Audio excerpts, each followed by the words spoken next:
Good morning to you. It is Saturday, December 31st. I'm Abby Huntsman. Happy New Year, America, courtesy of Vladimir Putin, the Russian president, taking the high road in response to U.S. sanctions, telling American diplomats to stay in Russia despite President Obama's snub. And President Obama under fire from an unlikely enemy. The mainstream press saying he's no better than his predecessor, George W. Bush. Take a listen to this one. And they're off. Hey, don't let it run into us. Oh my God! This is insanity. You don't want to race them. Whoa. A mother's highway showdown with a moose. Fox and Friends starts right now. I'd like to kick off your new year with that.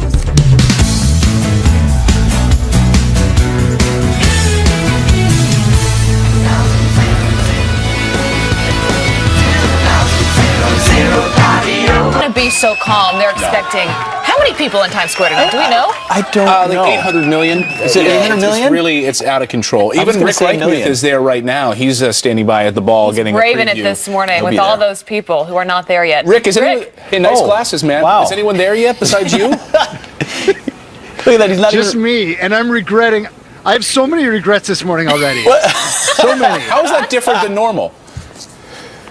You know, like 2016's got to go away. Right. You need 2017 here. Yep. Rick, you look Like- really like cold. this. You are shivering I already. didn't bring gloves. Did no one And tell it's a you were going to bad be out end of there the this year. morning? I mean, he's the weather guy after all. He should Rick, tell is this himself. just kind of I know, you know symbolizing what? how your year went? Just kind of disheveled generally? Completely. First of all, I'm from Arizona. I'm never prepared for the elements, even though it's kind of ironic based off of what I do. But it is really cold up here. You got to figure we're like 25 floors up, which means the wind is a lot stronger up here, and it feels a lot colder than it actually is. But we're here at the ball, which is the most amazing thing. And you go up and you can see that pole that they will make it ascend. Normally it's up there all the time for the big drop back down to this spot. A little bit later on, guys, I'm going to take you to the other side. So we're going to go up and look down the other side and see Times Square, and it's a pretty fun sight and a little bit scary and awesome. All right, well, Send it we'll back make to sure you. Rick gets some gloves. Rick, what is your New Year's resolution? Do you have one? Yeah, I got to drop like 20 pounds. Hey, Let's just be straight I'm up. right there with you. You don't need to drop 20 pounds. No way. That's everyone's New Year's Well, resolution. America knows. Yeah, it's a pretty standard Well, one. we want to It's know good, what. Rick. Thanks, Rick. We'll check Yeah. back in a little bit. Thanks, We want to Rick. know what your New Year's resolution is this morning. Yeah, email us right now and throughout the morning at friends@foxnews.com. We're going to share them. Have you guys figured yours some out yet? unique ones? Yeah. What- By the way, Yeah, I gotta see. it's Clayton's birthday today. Yeah. It is. It's It's crazy. Clayton's No, really. birthday. I mean, right? We buried the lead, yeah. We did It's bury a the big lead. one, too, We can isn't it? Continue to bury it. It's a big one. Yeah, I'm 40 today. Holy And it's a crap. huge milestone. Holy cow. You made it. I made it. 4-0 Yes. for That's that it. man Yeah. right there. It's a slippery slope. You know, our good friend Tucker Carlson texted me this morning. He said, man, you're 40. He said, it's so much better than your 30s. It's so much more fun. So I hope he's right about Really? that. I hope he's right about that. But it's a really good time to reflect. You turn Yeah. 40. It's the new year tomorrow. On this next year and what you hope to accomplish, maybe some resolutions? You know what? I think most of us live our lives like in fear, anxiety, you know. So I think I spent most of my 30s trying to get rid of that in my life. But, you know, now it's like 40s. You want to fine tune it a little bit. You know more about who you are as a human being.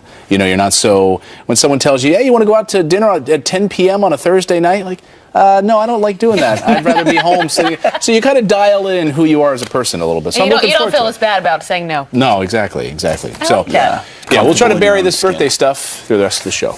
No, we're going to be celebrating all morning long. There's got to New be a Year's cake and Clayton's coming or birthday. something. Yeah. No. But there was some big news we've been following all week, last couple days actually, but some new developments yesterday with what's going on with Russia and Vladimir Putin. He's bringing in the new year, too. He if you see from is, that and he is photo. now refusing to expel American diplomats in response to the U.S. sanctions, earning praise also from President-elect Donald Trump. No, that's exactly right. This is what, so you know how it progressed. There's the allegations of Russian hacking or alleged election influence. Then Obama levels sanctions, as we've talked about the last couple of days. But it's really seen as a slap on the wrist. So how is Putin going to respond? And this is what Putin decided to do. Here's a quote. He said, although we have the right to retaliate, we will not resort to irresponsible kitchen diplomacy, but will plan our further steps to restore Russia-U.S. relations based on the policies of the Trump administration. Moreover, in sort of a jab, he says, I invite all children of U.S. diplomats accredited in Russia to the New Year's and Christmas children's parties in the That wasn't Kremlin. sort of a jab. That's like a stab. If you really want to celebrate Christmas, you want to go to the Kremlin. I mean, that's the place where you, and New Year's Eve, you want to go to the Kremlin. That's where it's always been. But it's a total slap. I mean, here in the United States, President Obama says, look, you guys are expelled. Get out. We're sending you back, and these Russian diplomats out of Washington, D.C. You're going back to Russia. Pack your bags.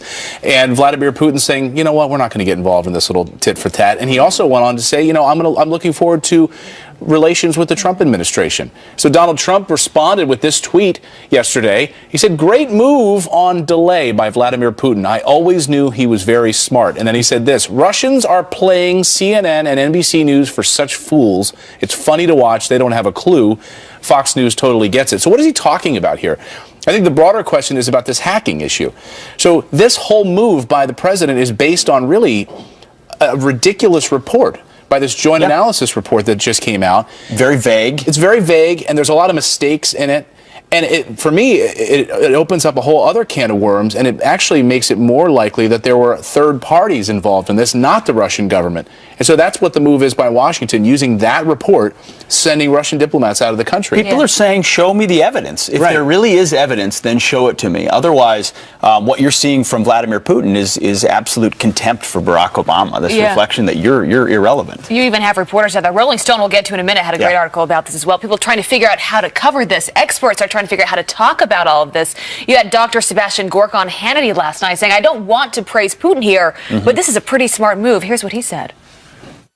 I don't like to praise a former KGB colonel on the most popular cable channel in America, but it was a masterstroke. I mean, really, he played the game, as the ambassador said, very, very smoothly. He's basically said to the world, President Obama, you are completely irrelevant.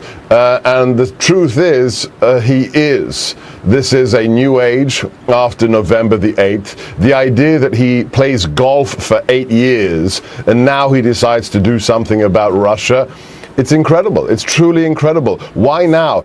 And Rolling Stone magazine, not exactly a conservative rag, by the way, and has been a long supporter of the Obama administration, I think makes a really interesting case. They're likening this to the salesmanship that the George W. Bush administration did for selling the weapons of mass destruction argument in the Iraq War. And they liken it this way. They say, like the WMD story, there's an element of salesmanship the government is using to push the hacking narrative that should make reporters nervous. I mean, this is what Donald Trump has been saying. He was saying the George W. Bush administration pushed this story and that the intelligence community got it wrong, and these are the same people that were saying that Russians hacked this is a really interesting read. If you haven't taken the time to sit down, read this through, there was another part in there where they say if there was actually a smoking gun and some concrete evidence here, then they would have punished Russia a lot more than they did. What is it going to do to expel 35 diplomats? Why not hit on their economy? Why not hit on where it really hurts? If you're saying they hacked our election, then expelling 35 diplomats is not a proportional response. But it is a really interesting article because it lays out that comparison, as you said.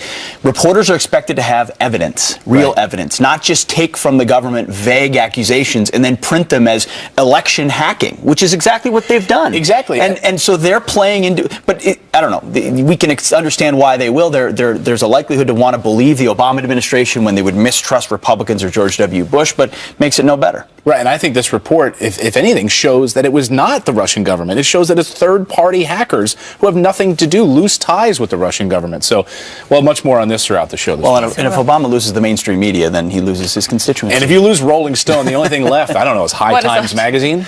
Yeah, the New York Times. High Times, yeah, that's right. Failing New York Times. Right. All right, you do have some other headlines to get to this morning. We begin with a Fox News alert.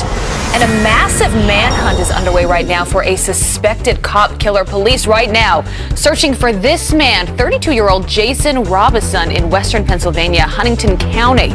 In connection with the fatal shooting of State Trooper Landon Weaver, the 25-year-old officer was responding to a domestic incident. When that shooting occurred, Weaver, who has been on the force less than a year now, is the latest of more than 6 officers shot and killed in the line of duty this year alone.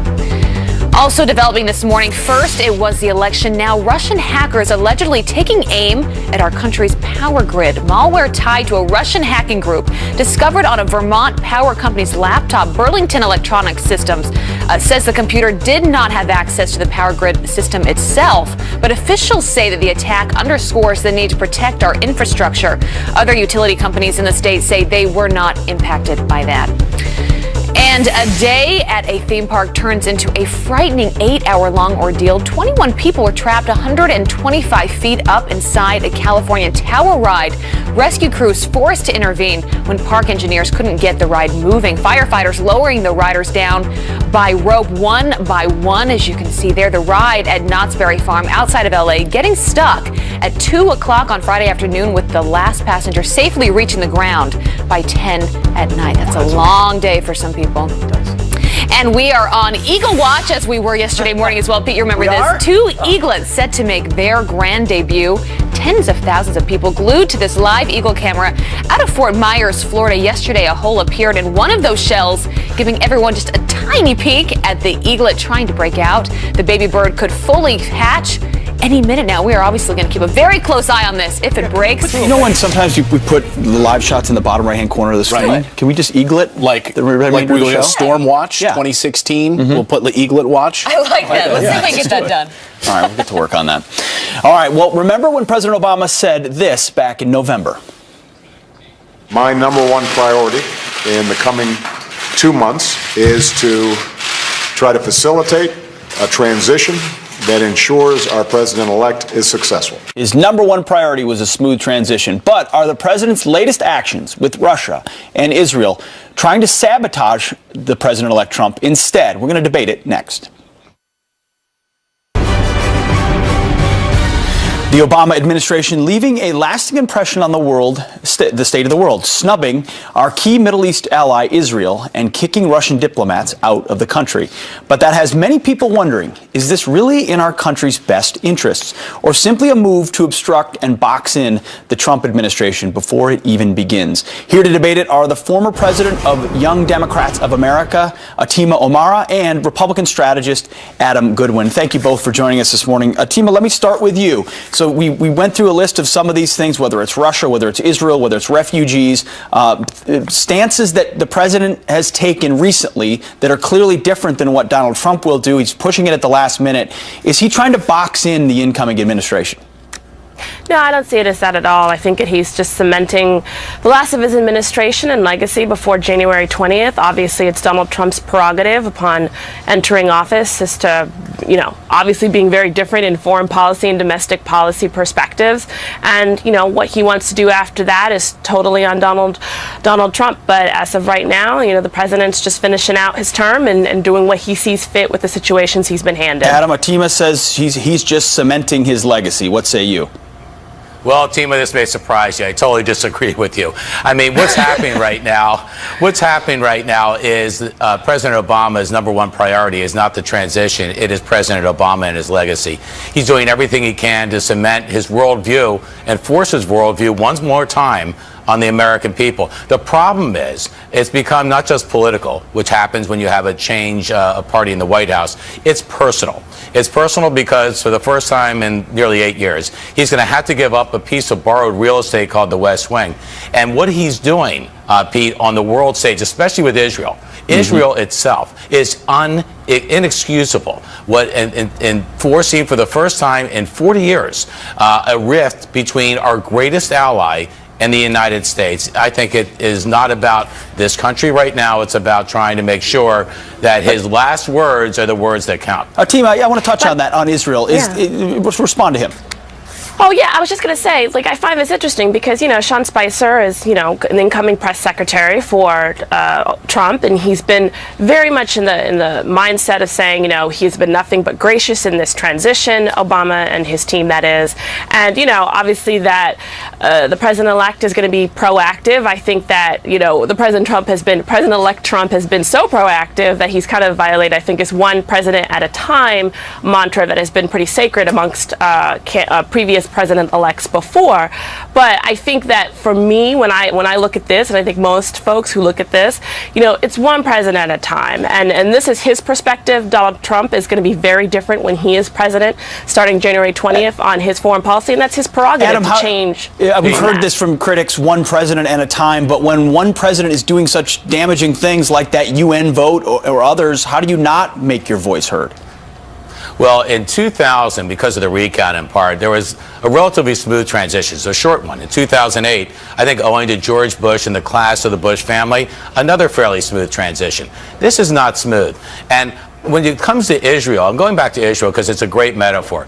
Here's something where for the first time in 40 years, we went south on an ally, which has got our allies questioning America's commitment to them, and it's dividing the country. It isn't right. It's okay to have a point of view. It's not okay on your way out to try to throw Molotov cocktails into a foreign policy that's very complicated. And I think it's reckless. Atima, the other part of this is that President Obama and his allies have said they're not going to go quietly into the night. He's going to stay in Washington, D.C. They're going to continue to oppose some of Trump's positions. So can you understand the frustration of the incoming administration? They feel like not only are they not getting a smooth transition, but they're going to get perpetual opposition. Well, again, Spicer himself, incoming press secretary, has been. But others have said that it's quite different. Well, so you can go back to that, obviously there's varying perspectives on that. But, Obama's staying in Washington because his daughter is finishing high school. Last 2 years, it said, well, that's totally understandable. Obviously, he can't control all of his allies and certainly what they're going to say.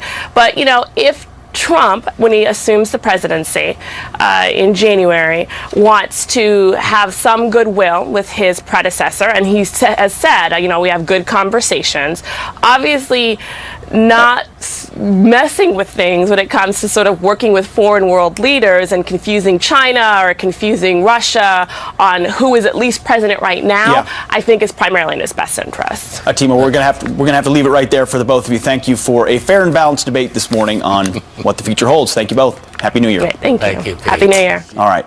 More than 6 police officers have been killed in the line of duty this year, including last night's murder of a Pennsylvania state trooper. But this painting depicting officers as pigs is now hanging inside our nation's capital.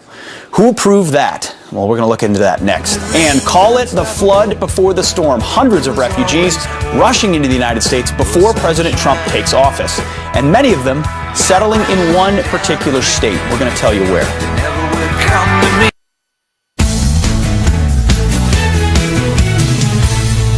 And welcome back with some headlines now. President-elect Trump will ring in the new year alongside actor Sylvester Stallone. Mr. Trump is hosting him along with about 800 guests at his Mar-a-Lago resort tonight. President-elect reportedly considered the Rocky star for a cabinet spot focused on the arts, one which Stallone said he wouldn't take if offered. Melania Trump and Mr. Trump's youngest son, Barron, are also expected to be there. 2016 has been a rough year for Hillary Clinton, but it's not over yet. The year has one last cruel trick to play on Clinton. The former Democratic nominee's book, Hard Choices, spotted at a bookstore discounted from $35 to a measly $4.99. Ouch. Abby? Thank you, Clayton. All right, transitioning here, another officer joining a growing list of tragic statistics. A Pennsylvania state trooper killed last night, adding to the approximately 64 police officers killed by gunfire this year alone. And that is up more than 50% from last year. Meanwhile, another slap in the face to law enforcement. This painting is now hanging in our nation's capital, depicting police officers as pigs. Steve Cardian is a former Westchester County, New York police officer and a retired police sergeant. And he joins us now with the reaction. Good morning to you, sir. Good morning, Abby. Here. So first, just off the top, you say police officers naturally have a thick skin, but your response to that picture that is now hanging in our capital? The best way I could describe it is it's hate masquerading as art. It's deplorable, it's horrible, especially to the families this past year that have lost their loved ones. So we've reached out to the representative, Lacey Clay from Missouri, to get a statement. They have not yet responded to our ask. But what does this do overall to the morale, to the up and coming police officers? It's already diminished what's already been a diminishing morale for the past 8 years. So you've got this representative from Congress that has gone and endorsed basically this horrific scene that's played out, and that's what sends a really horrible message. You've got impressionable people, young people that are out there seeing that, oh my God, it's in the Capitol building, and now they take it upon themselves to say, you know what, this is real, when it's not. It's a false narrative that didn't happen, that was pushed by the mainstream media, and it's just a fallacy and never happened. You look at this past year, it has been a tough one for police officers. I just mentioned those stats. We can put those back up here. In the last year alone, 64 killed by gunfire this year. That is up 50% from the year before. Looking to year 2017, how can this change? What needs to happen? We need a new and vibrant view on law enforcement. The incoming president-elect is pro-cop. We haven't had that for 8 years. You know, starting back in 2009 with Beergate, with President Obama and the Cambridge Police Department, where without the proper information, he maligned the Cambridge police, saying they were stupid. And ever since then, politicians, including himself, have been able to go on television, go on broadcast, and criticize police officers before they have all the facts. And we've seen it over and over and over and again. And that spurred the narrative, that spurred the anger that is a false anger. And it leads oftentimes to misconceptions. What is the biggest misconception out there when it comes to police officers? I've talked to many of them over the past year and their family members. How do you kiss them every morning and say goodbye, not knowing what's going to happen in that day? It is no longer the same job for a police officer today. Well, you know, I've been in law enforcement over 30 years. I've worked with police officers from all over the country and around the world. The element in our profession that is negative, bad, or otherwise is so minute, it's not even funny. It's less than in the priesthood. So you look at those numbers, now amplify that every one of those officers killed has families, they have friends. You have officers that come from other countries to celebrate, to mourn their passing. So it doesn't affect just the 135. It affects thousands upon thousands of family members, police officer friends. Every time a police shooting occurs in the United States, it's a hit in the gut to every police officer that's employed. Absolutely. You hopeful for year 2017? I am. I really am. I think that the change is going to be a positive one. And I think all of law enforcement is looking forward to the change. All right, Steve Guardian, good to have you here this Pleasure, morning. Abby. Happy New Year. Happy New Year. All right, coming up, liberals across the country furious after discovering this outrageous scene in a Christmas movie. Christmas movies, but they would be upset because they're outraged to look at some of their classic Christmas movies. This story is going to shock you. People watching Home Alone 2 for the first time, maybe they've dusted off that VHS tape and they popped it in, and they're not a Trump supporter, and they are floor jaw hitting the ground when they see something like this. Watch. Excuse me, where's the lobby? Well, you know, Susan tweets this: Donald Trump just ruined The Little Rascals for me. And Molly says The Little Rascals was so pure and wholesome until 102. That must be where in the movie Donald Trump makes an appearance. Why do those tweets make me happy? They do. It's hilarious. It's unreal. Well, no, people are unhinged when it comes to him. So even in a movie. You know what? Wasn't Ronald Reagan an actor in multiple movies? I think he was. Yes. They were also unhinged about him, too. You can't win. If you're a celebrity and you're a conservative, then you have to be evil. Let us know if Donald Trump has ruined your Christmas as well. Email us, friends@foxnews.com. Yeah, or made it. Maybe you were super excited. Yeah, we want to hear from you. All right, we do have some other headlines to get to. Now to some of those headlines. Kennedy family cousin Michael Skakel may be headed back to prison. The Connecticut Supreme Court reinstating his murder conviction that was overturned back in 2013. Skakel, a nephew of Robert F. Kennedy's widow, was convicted in the killing of his neighbor Martha Moxley in 2002, more than 25 years after she was bludgeoned with a golf club outside of her Greenwich home. He was sentenced to 20 years to life in prison, but freed after a lower court found his trial lawyer poorly represented him, a ruling the state court then rejected. And there's this, a parting gift from the Obama administration to Nebraska, an extra 500 refugees within the first 3 months of 2017. Next year's resettlement rate for the state now higher than it's been in 3 decades that it's been part of the federal program to take in refugees. By March, Nebraska will take in more asylum seekers per capita than any other state in the country. And a political science professor at the taxpayer-funded University of North Carolina says the state is no longer a democracy, partly because the statewide Republican Party has been too successful at winning the state's winner-take-all elections. Andrew Reynolds writing a 936-word column in the News and Observer saying this in part, North Carolina's overall electoral integrity places U.S. alongside authoritarian states and pseudo-democrats like Cuba, Indonesia, and Sierra Leone. Wait, then what is California? That's the question. Well, share the road. A mother captures a highway showdown between her vehicle and a moose on the loose. Holy freaking crap! Babe, don't let it run into us. Oh my god! I love this. The Montana family excited, yet obviously scared, making sure not to get too close as they drive alongside the wild animal. The mother saying they drive down that highway often, but this is the first time they have seen a moose. Could you imagine? That'd be cool. What would you do? I mean, I see deer all the time, but they're not moose. Floor it? They're dangerous animals. Yeah, they are. Compared to a deer, And that was a big one. That was a huge moose. Yeah, they generally are huge. And you see a group of them. I don't know if you know I'm not a this. moose expert, but I do know that they're large. The kids pay attention to this. When you see a group of moose together, they're called meses. You just that gotta right? Pay attention to that. Really? It's not accurate? No. They're so convincing. I never know if you're Right. I don't think Pulling that's our Kids are leg. going to be telling their parents.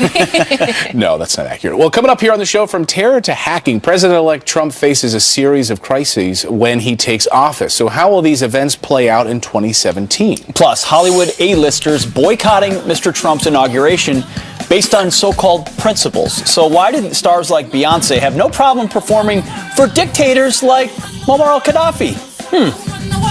Celebrities have proudly announced they want nothing to do with President-elect Donald Trump's swearing-in celebration, something he says he could care less about. Well, in a recent tweet, Mr. Trump said this: the so-called A-list celebrities are all wanting tickets to the inauguration, but look what they did for Hillary. Nothing. I want the people. But if these stars boycott Trump, there is no shortage of stars who have performed for thugs and dictators with little outrage around the world. That's right. Here to weigh in is editor and producer at The Daily Caller, Katie Freites. Katie, thanks very much for joining us this morning. Thank you for having me. So here you've got celebrities saying, no way we're gonna perform for the president-elect, but we're happy to perform for presumably plenty of cash for third world dictators. What do you make of this?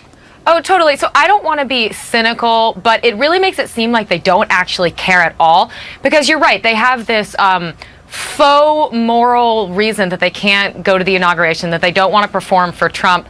But you have people going over to Turkmenistan or going over to Angola, Nicki Minaj going to Angola, these places that have horrible human rights records, taking cash for it, of course being paid, and then coming back and saying something about Donald Trump just doesn't sit well with me.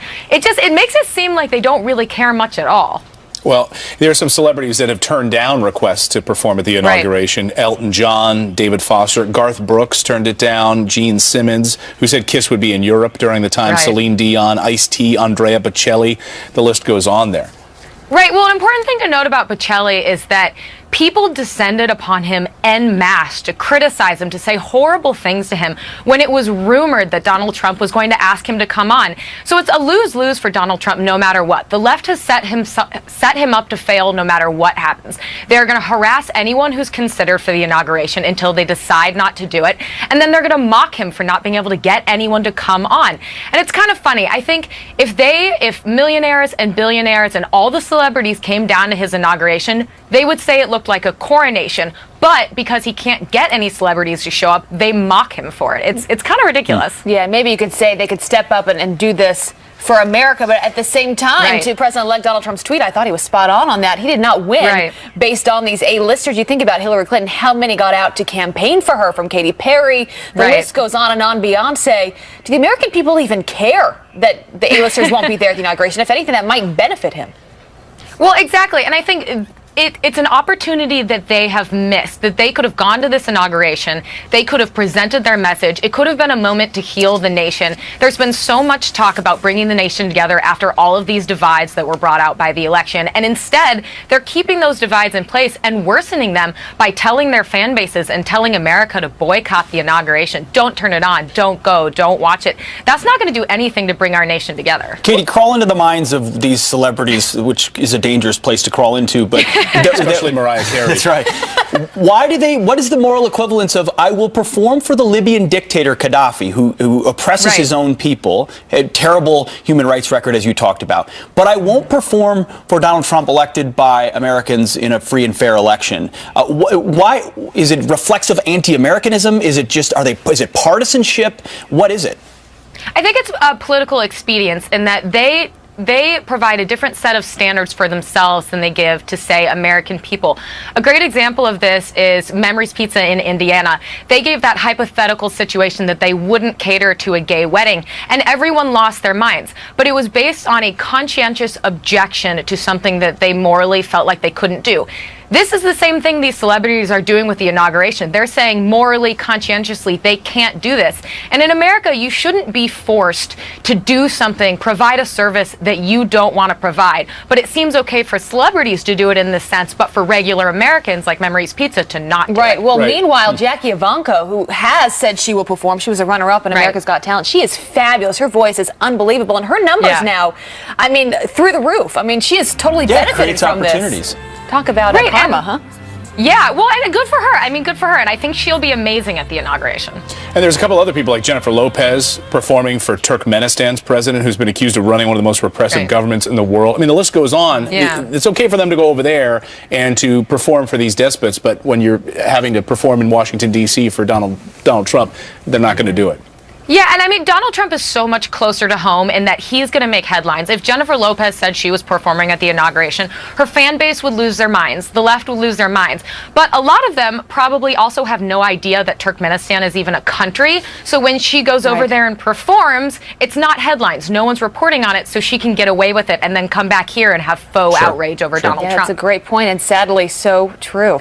All right. And also, when you're in Turkmenistan, you can actually hear that she can't sing because when she's here and she has to use auto-tuning to sing. I maintain that she can't. I maintain that she can't. That's 2 words. First was Mariah Carey, then it was Jennifer Lopez. Sorry. I maintain that she's on fire today. Yeah. Katie, thanks for being here this morning. Good to see you. Thanks for having me. Happy New Year. Happy New Year. All right, well, from terror to hacking, President-elect Trump faces a series of crises when he takes office. How will these events play out in 2017? And a new year means new laws, including lifting bans on pitchfork hunting. You can now go and...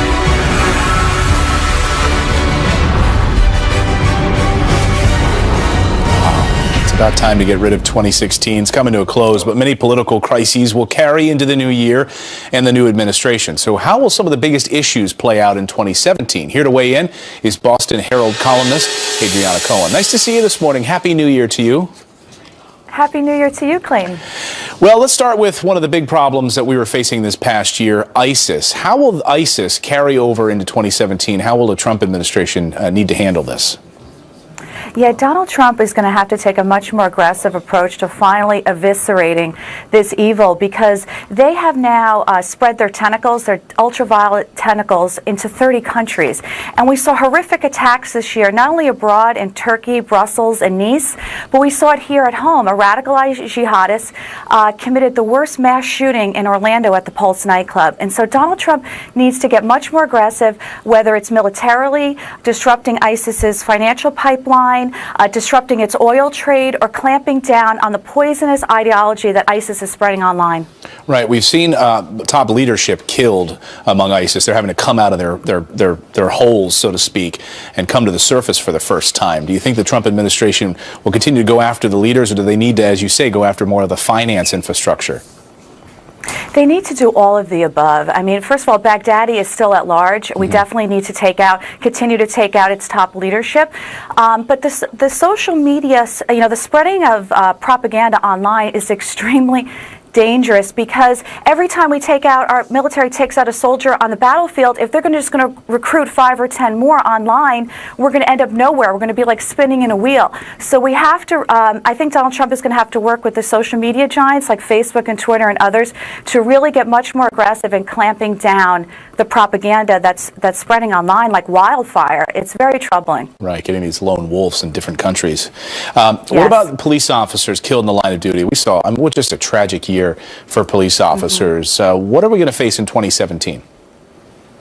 You know, this has been just a tremendous, a national tragedy that our police officers are not only getting killed in the line of duty, but we saw an increase of ambush killings, of literally assassinations of cops sitting in their cruisers. It has increased by over 200%. This is totally unacceptable, and Donald Trump should make this a top priority, protecting our heroes who protect us each and every day when they leave their homes. And so, obviously, there's conflicts between groups like Black Lives Matter, and they have some legitimate grievances. That we have seen legitimate cases of police brutality, but then we've also seen rhetoric coming out of that group that is totally unacceptable.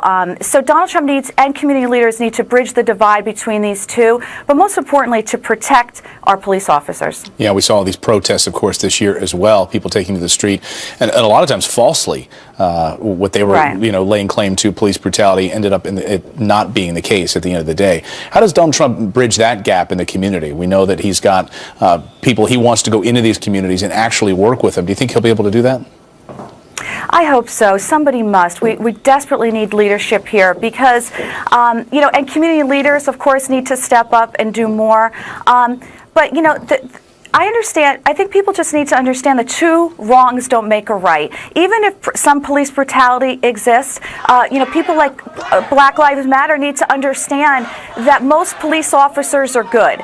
And, killing another human being is always going to be wrong, and you're going to end up in jail. And so violence is never the solution. And I wish that we had leaders like Martin Luther King who preach nonviolent protest. We need to see more leaders talking about nonviolent protest versus violence, because it's just unacceptable. Yeah. Finally, I want to get you out of here on this third one, which is hacking and cybersecurity. I think the Russian hacking story has maybe detracted us from actual hacking going on in this country. I mean, Yahoo, 500 million users exposed, the DNC, right, all sorts of hacking issues in 2016. It's only going to get worse next year. It certainly is, and I've written columns about this in the Boston Herald even years ago, saying President Obama needs to do much more to ramp up our defenses with respect to cybersecurity, and he really hasn't done much at all. I mean, we saw the Sony hack by North Korea under his watch. China's been hacking us for years. Now, allegedly, Russia is, and it's very dangerous because terrorists, we know, are targeting our power grid, and if they were ever successful in doing that, we could have catastrophic effects to the American people. Yeah, imagine a snowstorm with no heat, no power.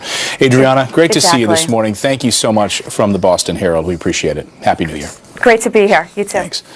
Well, Happy New Year, America. Courtesy of Vladimir Putin, the Russian president taking the high road in response to the U.S. sanctions, telling American diplomats to stay in Russia and, you know what, come to our Christmas party as well.